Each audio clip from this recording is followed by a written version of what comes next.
Salut tout le monde et bienvenue dans le Kick Parade 69, émission érotique, n'est-ce pas Swan? Oui, oui, clairement, clairement. Ça, on vous dira pas comment on est habillé pour cette émission exceptionnelle, C'est ça. mais oui, oui, clairement. Bon, y a pas beaucoup de jeux érotiques dans la sélection, Non. mais enfin bon, écoute. Hein. On passe au top 10 de la semaine. Bah, on ouvre avec un jeu GameFound, c'est Last Light. On en avait parlé la semaine dernière. Donc c'est ce jeu 4X spatial avec les petites planètes qui tournent. Enfin, je sais pas, moi je trouve que c'est plutôt des... Tu sais, ça ressemble, les planètes là, ça ressemble à... Moi, quand j'étais môme, il y avait des espèces, je sais pas si ça existe encore, des gros chewing-gums, des grosses boules en chewing-gum. Tu laissais ça fondre dans ta bouche et à la fin, c'était un chewing-gum. C'était du pur sucre. Genre, tu bouffais un truc comme ça, t'avais 3 caries après. Et j'ai l'impression que c'est ça, quoi. Et à chaque fois que je vois la photo du jeu, j'ai l'impression que c'est des bons becs sur un plateau, quoi. Ouais, donc, Donc, moralité, ne laissez pas ça à disposition des ah bah enfants là, un c'est peu clair. jeunes, parce que même si Erwan risque de s'étouffer avec les composants, alors un Moi, je enfant les de bouffe, 3 hein, ans... direct.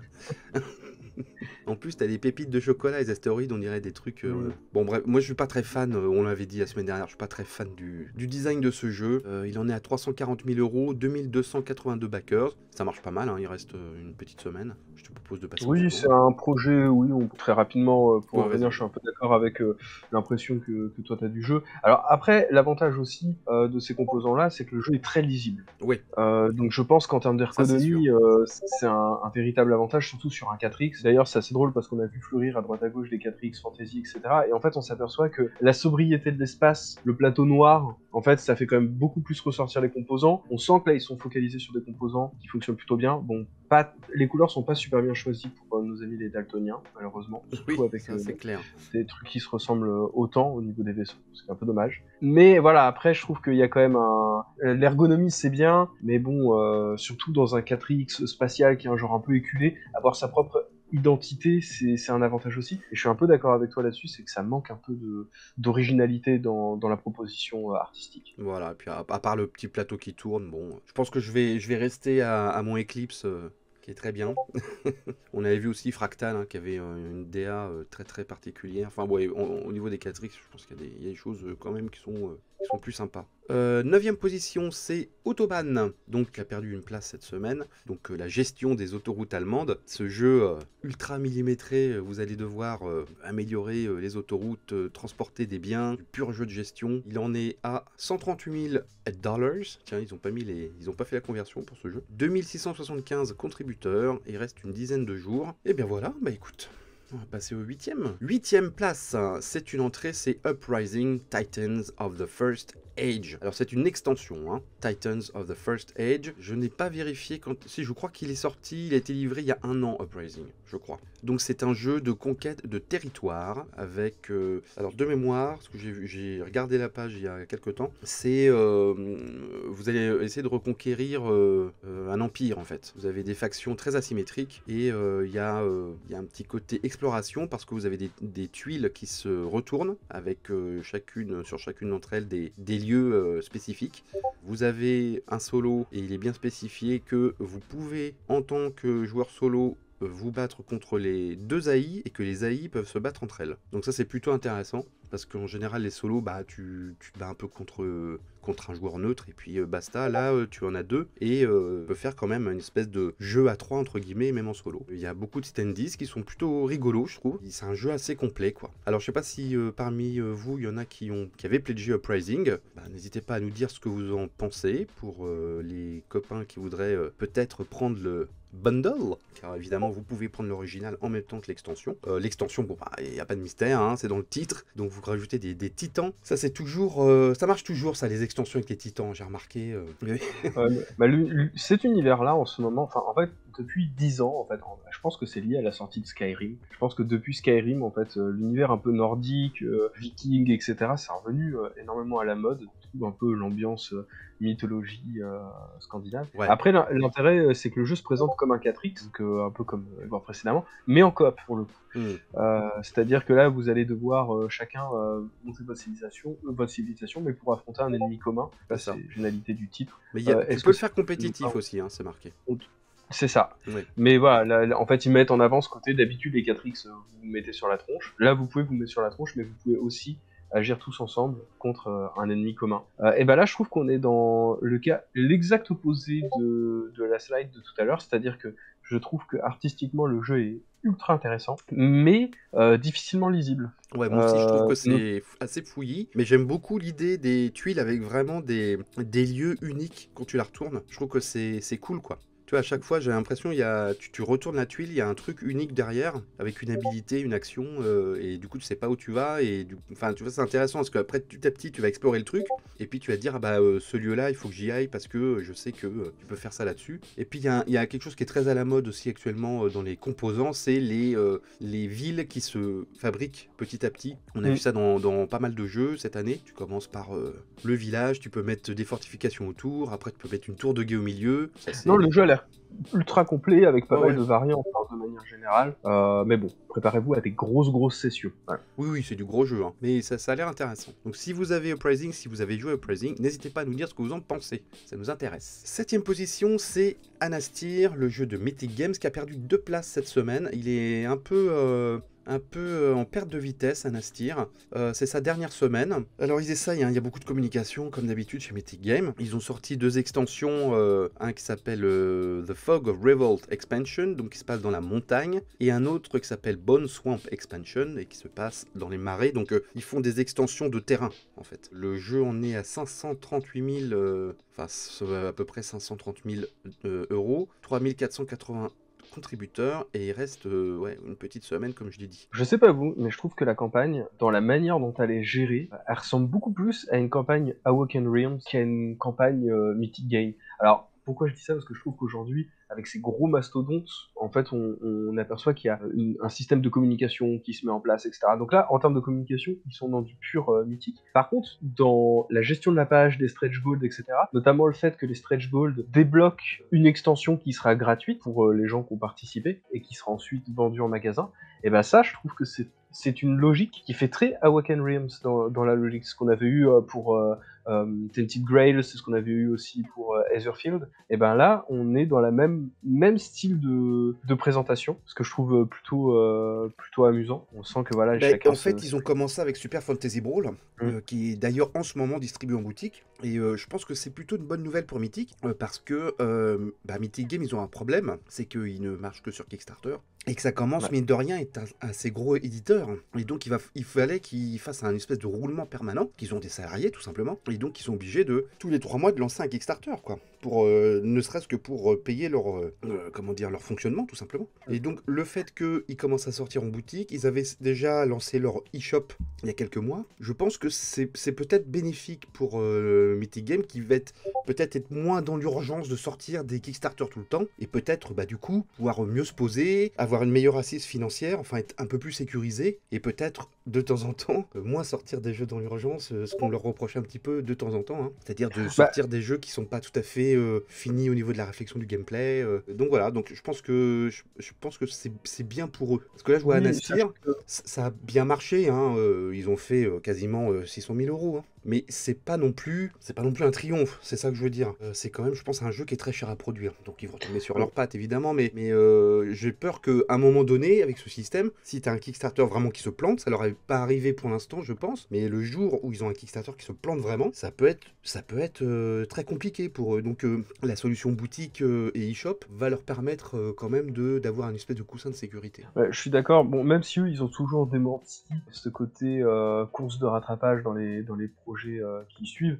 C'était quelque chose sur lequel ils avaient été questionnés, mais dès le projet qui avait suivi Solomon Kane, savoir que bon, ce qui a commencé pour les gens qui suivent un peu la campagne de Mythic, enfin les différentes campagnes de Mythic Game, c'est Solomon Kane qui a commencé à les mettre un peu dans la panade avec un jeu qui a potentiellement coûté beaucoup plus cher à produire, qui a été complètement réétudié. Ils ont perdu de l'argent là-dessus. Ils ont perdu énormément d'argent, et donc du coup, il y avait un peu cette idée, toujours démenti par Mythic Game, hein, je préfère le préciser, c'est juste un questionnement qu'il y a, c'était est-ce que les campagnes suivantes ne servent pas en fait à rattraper en fait le manque à gagner sur la campagne qui a été validée précédemment, et qu'en fait aujourd'hui on est dans cette espèce de course de projets qui servent surtout à financer le projet précédent, etc. Et effectivement, le danger, c'est que dans ce genre de cas, il suffit qu'un projet se plante, et en fait ça va avoir un effet domino sur tous les autres projets. C'est ça. Alors, je sais qu'il y en a qui sont pas contents du fait qu'ils proposent maintenant les jeux en boutique, alors qu'ils avaient bien précisé pendant les campagnes que c'était pas le cas, et je comprends que ça puisse vous énerver parce que vous avez participé aussi pour ce sentiment d'exclusivité, mais ce qu'il faut se dire, c'est qu'effectivement, ça donne un coussin plus confortable à la société,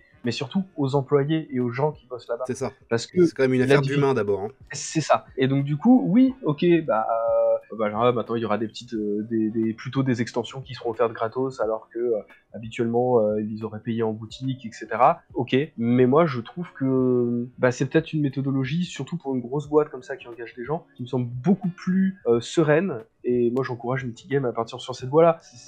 Ça va rassurer tout le monde et ça va permettre à vos équipes de souffler un peu, d'avoir le temps de réflexion, et qu'on se retrouve pas avec des projets comme Darkest Dungeon qui se retrouvent à être complètement réévalués après la campagne, etc.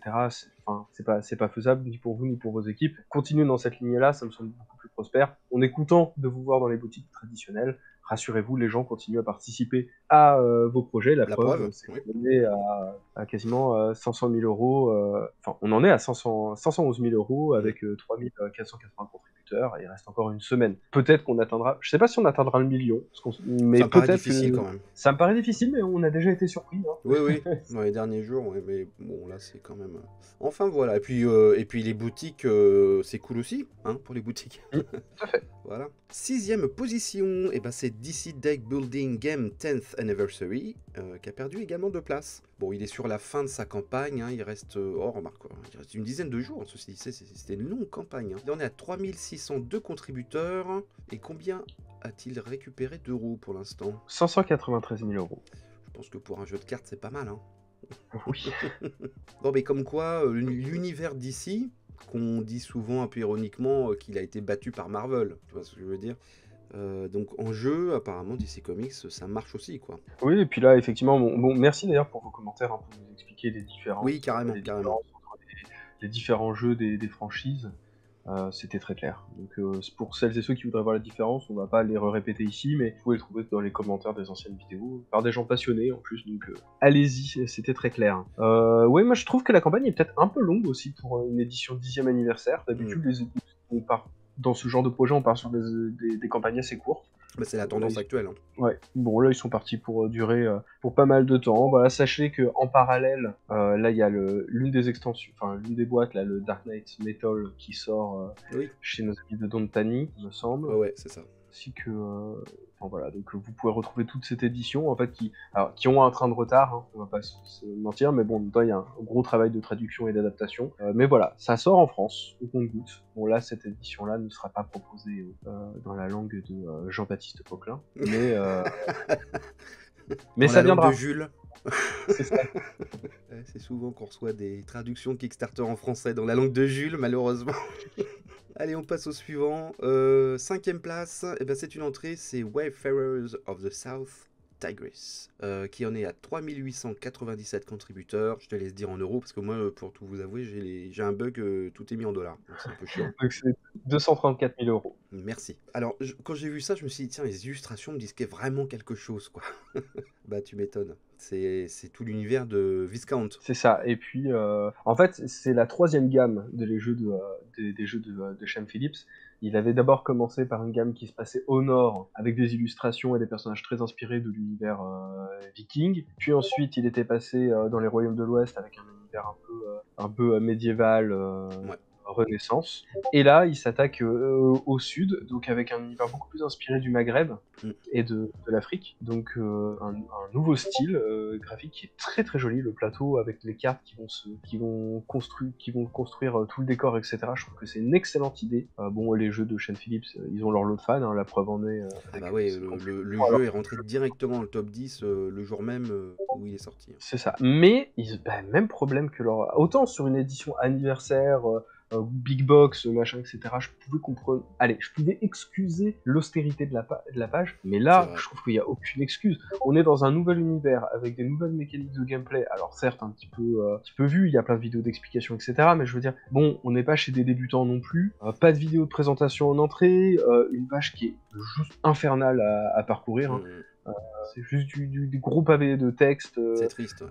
Ouais. Bon, on sait lire, hein, là n'est pas le souci, mais c'est juste que, surtout avec un univers graphique aussi marqué, bon, ils auraient pu soigner un peu la page, on a un peu l'impression qu'ils ont fait ça par-dessus la jambe. Écoute, apparemment, ça marche quand même. Hein. Ah bah ça marche quand même, il n'y a pas de souci là-dessus. D'ailleurs, on sait que ça sera le premier volume d'une gamme, voilà, avant qu'il passe à l'Est, avec peut-être, je sais pas, un univers inspiré peut-être De l'Orient. des designs asiatiques, ouais, de l'Orient ou de l'Asie, on verra bien. En tout cas, voilà, c'est la nouvelle gamme qui s'ouvre avec cette boîte-là. Bah, moi, en tout cas, par contre, en termes de design, c'est le matériel de Sean Phillips que je trouve le plus joli. Bon, il y a de grandes chances que ça soit édité en français. Hein. Ah bah c'est sûr, hein. D'ailleurs, tous les autres jeux précédents ont été édités en boutique par la suite. Vous pouvez avoir l'édition française en participant à cette campagne, mais c'est des jeux qui sortent aussi en magasin. 4ème place, alors c'est pas une nouveauté, mais il n'était pas rentré dans le top 10 la semaine dernière, c'est The Great Wall Reprint. Donc, comme son nom l'indique, c'est une réimpression du jeu The Great Wall. Il en est à 516 000 €, c'est sur GameFound, 4238 backers, et il reste quelques jours, moins d'une semaine. Là pareil, il y a une VF, bon c'est un jeu qui a fait ses preuves, hein. C'était un gros succès sur les sites participatifs, je ne sais plus si c'était Kickstarter ou GameFound. C'était sur Kickstarter. Donc là vous allez, c'est un Tower Defense ça. C'est ça, en gros vous devez bâtir la grande muraille de Chine et repousser en même temps les armées mongoles qui tentent d'envahir la Chine, donc vous allez diriger différentes armées. Vous allez devoir coopérer, combattre, tout en ayant vos stratégies à vous et vos objectifs personnels. Il faut savoir que la précédente version vient d'être livrée. Donc il y a déjà des vidéos de gameplay, il y a déjà des retours. Bon, et j'imagine que vu le succès de cette boîte-là, c'est que les retours ont été plutôt positifs. Hein. Ouais, bon après, voilà, Awaken Realms, ça reste c'est une valeur sûre. C'est une valeur sûre. Alors, par contre, ça coûte un rein, hein, on va pas se mentir. Après, voilà, la boîte, elle est assez incroyable, quoi. Il manque peut-être un petit peu de valeur ajoutée dans ce reprint. Voilà, il y a des extensions, mais ça devait être des extensions qui existaient déjà, j'imagine. Alors, je pense que oui. Alors, peut-être qu'il y en a une nouvelle là-dedans, mais ils avaient, comme on en parlait tout à l'heure de la mécanique Awaken Realms, c'est qu'au fur et à mesure des campagnes, vous débloquez des extensions aussi. Ah bah vous avez une montagne de boîtes avec Awaken Realms. Voilà, ça c'est clair. C'est clair. Et ça pèse lourd. C'est ça. Oui, il y a des éléments fantastiques. Hein. Il n'y a pas que de l'historique. 340 € pour le all-in. Pas mal, hein. Allez, avant de passer aux 3 premiers du classement, on va faire un détour par une sélection des nouveautés de la semaine. Allez, on va commencer par quelque chose de pas très joli. C'est G.I. Joe Mission Critical. Donc, ouais.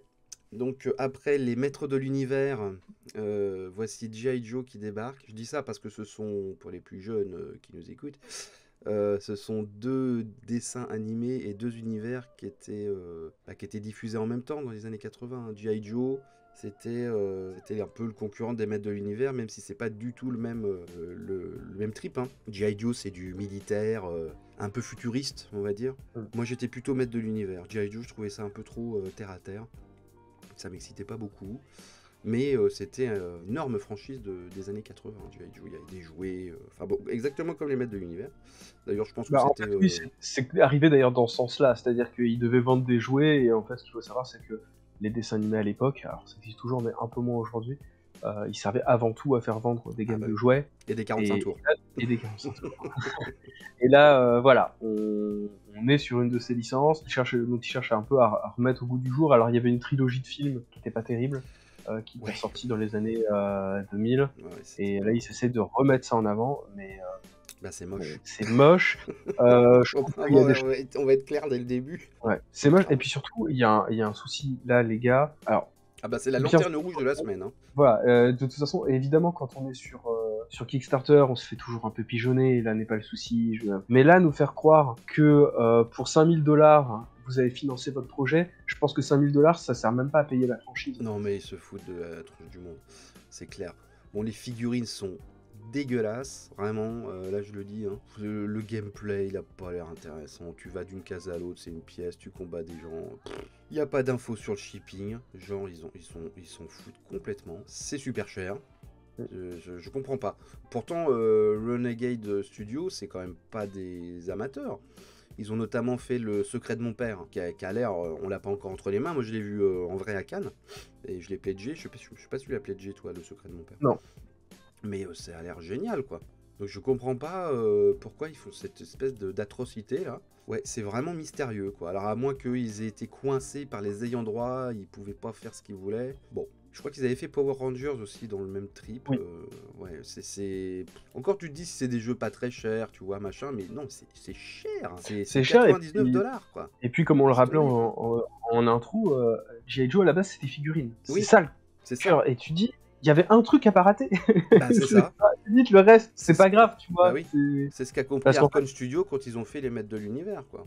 c'est ça. Ou Cool Mini Alors, Note. c'est ça, parce que l'idée de ce genre de truc, c'est presque, t'as envie de te dire que tu aurais presque envie de pouvoir jouer avec les figurines indépendamment du jeu. Bah oui. Peut-être initier vos enfants, vos petits frères, ce que vous voulez, mais dire voilà, bon, on joue pas au jeu plateau, mais on va prendre les G.I. Joe, puis on va jouer avec les figurines. Là, c'est des pions, quoi. C'est juste des pions. Ah, Et... c'est pas beau, hein. Et Non. puis bon, de toute façon, le look général de G.I. Joe, ça a jamais été très excitant. Non, Bon, ça après, ouais, a un peu vieilli. Ah, bah ouais, c'est le moins qu'on puisse dire. Déjà que les maîtres de l'univers, ça avait quand même vieilli, mais il restait un peu le côté pop fantastique qui pouvait. Mais alors là, t'as l'impression de voir une vieille propagande militariste de Ronald Reagan.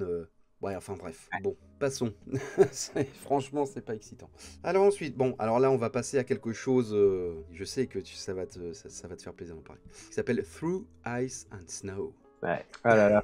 Ouais, la grosse claque. Donc ça va être du jeu de gestion et d'exploration pendant la grande époque où l'humanité a décidé d'explorer la planète, et arrivé à un moment, il ne restait que les zones vraiment hostiles. Donc il y avait d'un côté l'Amazonie, avec tous les découvertes de Perceval Fawcett, et puis tous les territoires arctiques et antarctiques. Et donc là, c'est ce que vous allez faire. Vous allez devoir gérer votre bateau et tenter de trouver un passage à travers les glaces avec tous les dangers que ça représente. Le jeu a l'air extrêmement bien référencé. D'ailleurs, gros point fort, ils expliquent dans la campagne que pour tenter d'être au plus proche de la réalité, ils se sont pas renseignés uniquement auprès des expéditions anglaises, américaines, etc., mais aussi autour de l'héritage Inuit via une association qui s'appelle Inuit Heritage Trust. Et donc du coup, il y a eu tout un accompagnement, notamment pour l'extension qui va s'inspirer, qui va rajouter un peu de fantastique avec toutes les croyances Inuit, et ils se sont inspirés de ça. Et donc du coup, moi, je me dis c'est parfait en fait,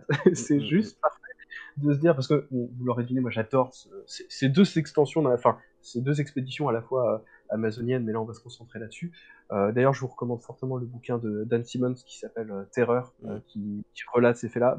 Pas la mauvaise série qui en a été faite, mais vraiment le bouquin est incroyable. Et là, voilà, tout est là-dessus. D'un côté, il va falloir gérer notre bateau, plus un plateau personnel, tenter de développer, trouver le chemin, avec une extension qui va en plus rajouter le fait que plus il fait froid, plus en fait la glace se solidifie, et donc du coup les chemins qui étaient praticables l'été ne le sont plus l'hiver, donc du coup que ça vaut le coup de se déplacer plus en traîneau qu'en bateau, etc. Le jeu est incroyable, c'est pledgé de mon côté, voilà. Ah ça y est, enfin, ça faisait combien de temps que t'avais pas pledgé un jeu? Ouf. Le dernier c'était Creatures Comfort. Ah bah ouais, ça fait un moment. Hein. Ça fait un petit moment. Et là, j'avoue que tout à l'heure, on en parlait en début d'émission, Erwan est parti faire une pause clope et j'ai pledgé pendant la pause clope. Donc ouais, moi je trouve que... Le tabac, c'est pas bien, c'est le vice. C'est ça. Mais voilà, moi j'aime tout, j'aime l'univers graphique, j'aime le fait qu'ils vont proposer un solo, j'aime le côté coopératif, j'aime le thème, j'aime la manière dont ils ont construit le jeu, et non, ça a l'air très intelligent. Hein. Ouais. Vrai plaisir de voir ce genre de sujet abordé dans le jeu de plateau. Et il y a une VF. Allez, moi je vais passer à Cytress, un immersive cyberpunk game. Pas beaucoup de contributeurs pour l'instant, 381, mais il reste longtemps, il reste 25 jours. Donc là c'est du cyberpunk avec une ambition de matériel un peu délirante. Pas en termes de figurines, il n'y a pas de figurines. Vous allez être dans une espèce de ville un peu pourrie, hein, la cyberpunk, mais au-dessus, vous avez des espèces de grandes forteresses, villes, cités un peu aériennes, où évidemment la upper class, les riches, vivent. Ça rappelle un peu Alita. C'était quoi le truc d'origine? C'est Gumn, c'est ça? Ouais, gamme. Et donc vous allez tenter de essayer de passer dans la ville où il y a de l'eau potable et des jolis jardins. Voilà, en gros c'est ça. Et vous êtes un chef de clan et vous allez essayer de faire passer votre clan donc dans ces cités un peu flottantes. Il y a carrément plusieurs plateaux sur le jeu. Vous avez un plateau avec la ville d'en dessous qui est symbolisée par des tuiles et des immeubles hein, en figurines. Et vous avez à côté un plateau à part avec des strates, avec des étages, qui va symboliser votre ascension dans cette ville fortifiée. Donc voilà, donc la thématique, on est en plein dedans, on est en plein dans le cyberpunk. Bon, je suis pas hyper fan de la DA, je la trouve un peu criarde. On a échappé un peu au cliché du cyberpunk néon. Il n'y a pas Oui. tant de néon que ça, mais c'est pas, ouais, je sais pas. Je demande à voir. Je suis pas totalement convaincu par le truc, mais bon, l'idée est bonne, l'idée est rigolote. Alors on va enchaîner sur beaucoup beaucoup plus excitant puisque cette semaine est sortie l'extension de West Nights qui s'appelle Beyond the Horizon. Et là, rien que la couverture, moi ça me fait fantasmer. Donc West Nights c'est un jeu post-apocalyptique d'aventure narratif, on peut dire, qui se passe en Australie, dans une Australie future qui est, je crois, coupée en trois. Et donc vous allez essayer de survivre là-dedans. Et c'est un truc à la Mad Max, hein, avec peut-être un petit côté plus futuriste. C'est un Mad Max, mais avec des technologies parfois qui sont un peu plus science-fiction que post-apo. Et là, donc, dans cette extension, West Nights Beyond the Horizon, et ben là, vous allez sur la flotte. Et là, voilà, là, ça a ouvert mes papilles parce que je suis un grand, grand fan de Waterworld, le film de Kevin Reynolds avec Kevin Costner. J'adore l'univers de Waterworld. J'ai toujours fantasmé de créer un jeu à la X-Wing, mais avec Waterworld, tu vois, avec les bateaux. Et puis, bah là, c'est ça. Donc, c'est pas un jeu de figurines, ça reste un jeu d'aventure et narratif, mais c'est dans une espèce de monde à la Waterworld. Donc, vous avez vos bateaux, vous avez des espèces d'atolls, d'anciens sites de forage qu'il faut aborder. Vous avez des créatures sous-marines. Vous allez d'île en île grâce à des plateaux. Vous avez plein d'aventures. Vous avez des figurines absolument superbes. Enfin, en termes de design. En termes de sculpture, bah, c'est de la sculpture 3D, donc oui, ça donne bien. Après, je sais pas si ça sera aussi bien. Ouais, j'adore le design de ce jeu. J'adore le fait de me plonger dans un monde où tu vas d'île en île comme ça. Enfin, c'est ultra excitant, quoi.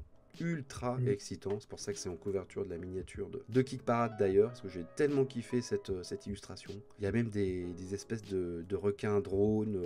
Enfin, ça a l'air mortel, quoi. Mortel. Bon, en tout cas, D'ailleurs, je trouve ça un ouais. peu bizarre que sur toutes les figurines, ils nous fassent pas quand même une petite figurine hommage Waterworld. Peut-être par la suite, Ben, mais c'est c'est vrai d'être difficile en termes de droits d'auteur, quoi. Mais bon, après, dans qu'après, les tu peux zombicides, ils gênent pas, hein, t'inspirer. tu me diras. Voilà, c'est ça, tu peux très bien t'inspirer, Oui, oui, c'est vrai. ou alors sur un des bateaux, non, ou jouer avec les jeux de mots, tu vois. Il y a peut-être Oui, oui, oui, c'est moyen de possible. rendre hommage à ce film qui est de plus en plus réhabilité d'ailleurs avec Bah le oui, c'est temps. marrant, mais tu sais qu'à l'époque, tout le monde crachait dessus. Et c'était soi-disant le flop de l'année. Moi, j'avais été voir ça, je dis putain, c'est excellent. Bon, c'est un film qui a des défauts, hein, mais il y a des trucs tellement incroyables dans ce film. C'est quand même l'un des derniers films où tu vois des cascades en vrai. Parce que c'est un film qui date de 95. Quand tu vois par exemple l'attaque de l'atoll, qui est hallucinante, tu te dis c'est la dernière fois qu'au cinéma on voit ça avec des vrais cascadeurs, des trucs en dur, tout est passé en numérique après, quoi. Mm. Et donc c'est quelque part c'est presque un film testament sur le cinéma d'action et d'aventure hollywoodien. Enfin bref, on va pas faire une dissertation sur Waterworld, mais en tout cas le jeu a l'air mortel, quoi. Alors moi mon problème, parce que là je suis dans la merde, c'est que j'ai pledgé Tidal Blades 2 il y a même pas un mois. Ça m'a coûté 200 balles, hein, pour être honnête. Je suis totalement transparent avec vous. Et que celui-là, là, mais il m'excite tellement. Mais je vais pas dépenser encore plein de thunes là. Donc voilà. Donc l'extension est à 55 € si tu prends que l'extension. Mais je pense que j'ai pas très bien compris si tu avais besoin de la boîte de base ou pas. Très sincèrement, je ne sais pas si vous le savez. Je sais pas si c'est un stand-alone ou pas. Mais sinon, c'est 180 € le bundle avec l'ancienne version. Donc, comme c'est un jeu qui est déjà sorti, peut-être que parmi vous, quelqu'un a joué à West Nights.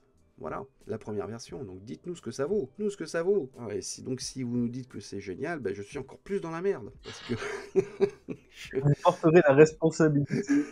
de l'achat d'Erwan. C'est ça. Sachez-le. Donc, bon, bref, bon, vous l'avez deviné, moi ça m'excite énormément. Et puis on va passer au suivant. Voilà. Alors, on part sur GameFound avec un jeu beaucoup plus, comment dire, beaucoup moins gros et pléthorique. C'est Moog, créé par Nuts Publishing, qui est un éditeur français, pardon. Et là, on va dans la préhistoire, il me semble. Oui, en fait, vous allez devoir jouer différentes tribus préhistoriques qui vont devoir chasser.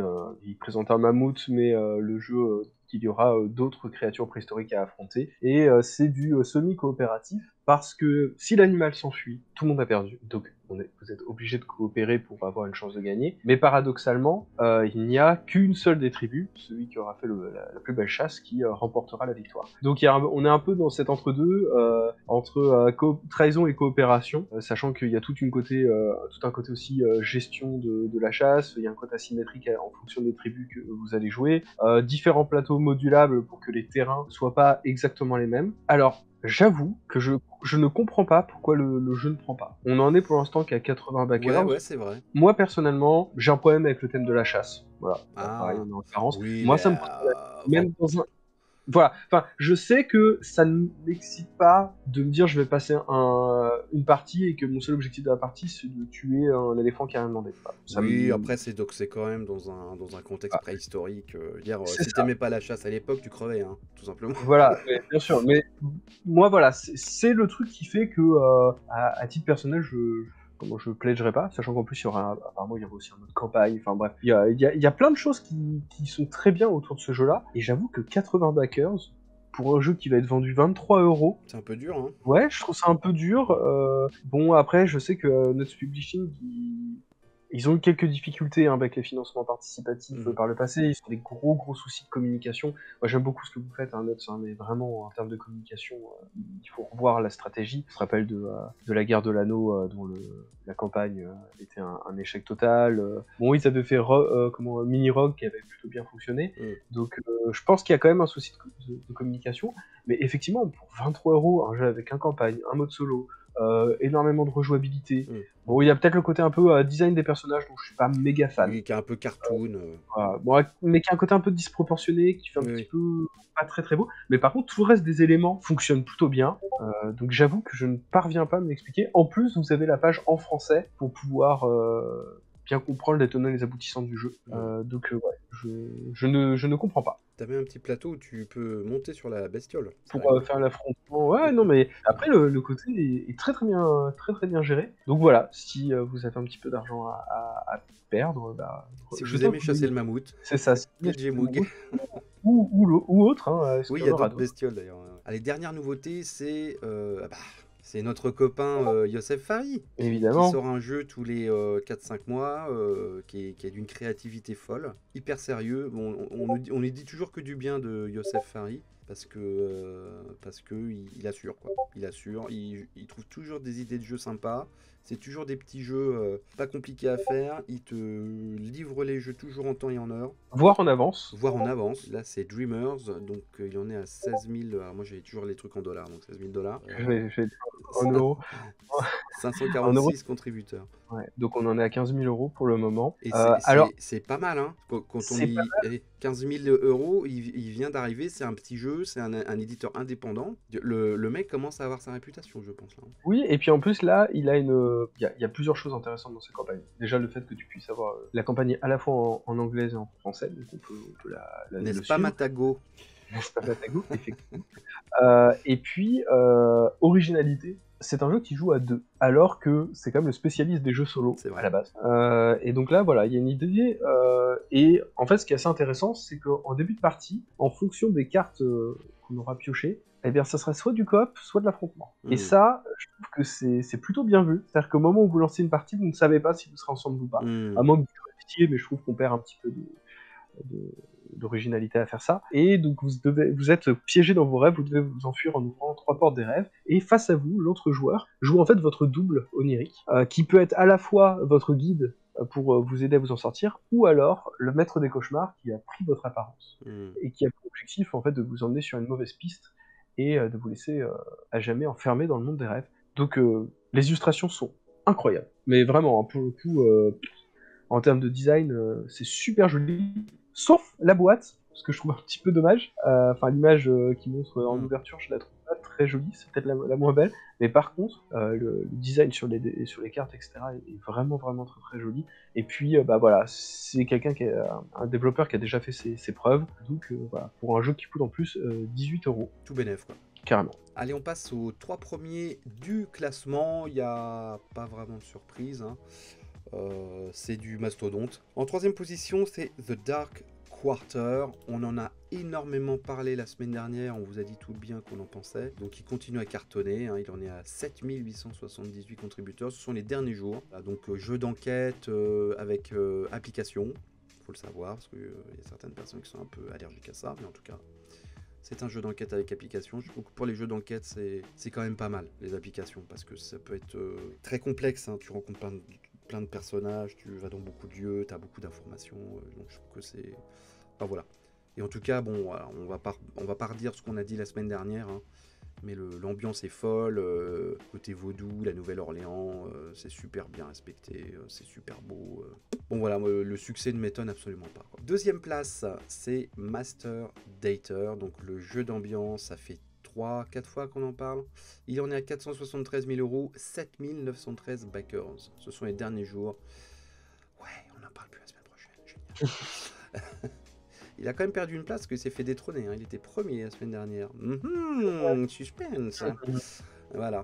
Donc je te propose de passer au premier directement. Oui, eh ben allons-y. Et ben voilà, bah écoutez, premier du classement cette semaine dans Kick Parade, c'est Sleeping Gods Distant Skies. Bon, pas vraiment une surprise, il avait déjà, je crois qu'il était directement deuxième la semaine dernière, donc là il a gagné une place. Et donc voilà, c'est un énorme succès, 1 300 000, oui, quasiment 1 400 000 euros, 9200 contributeurs.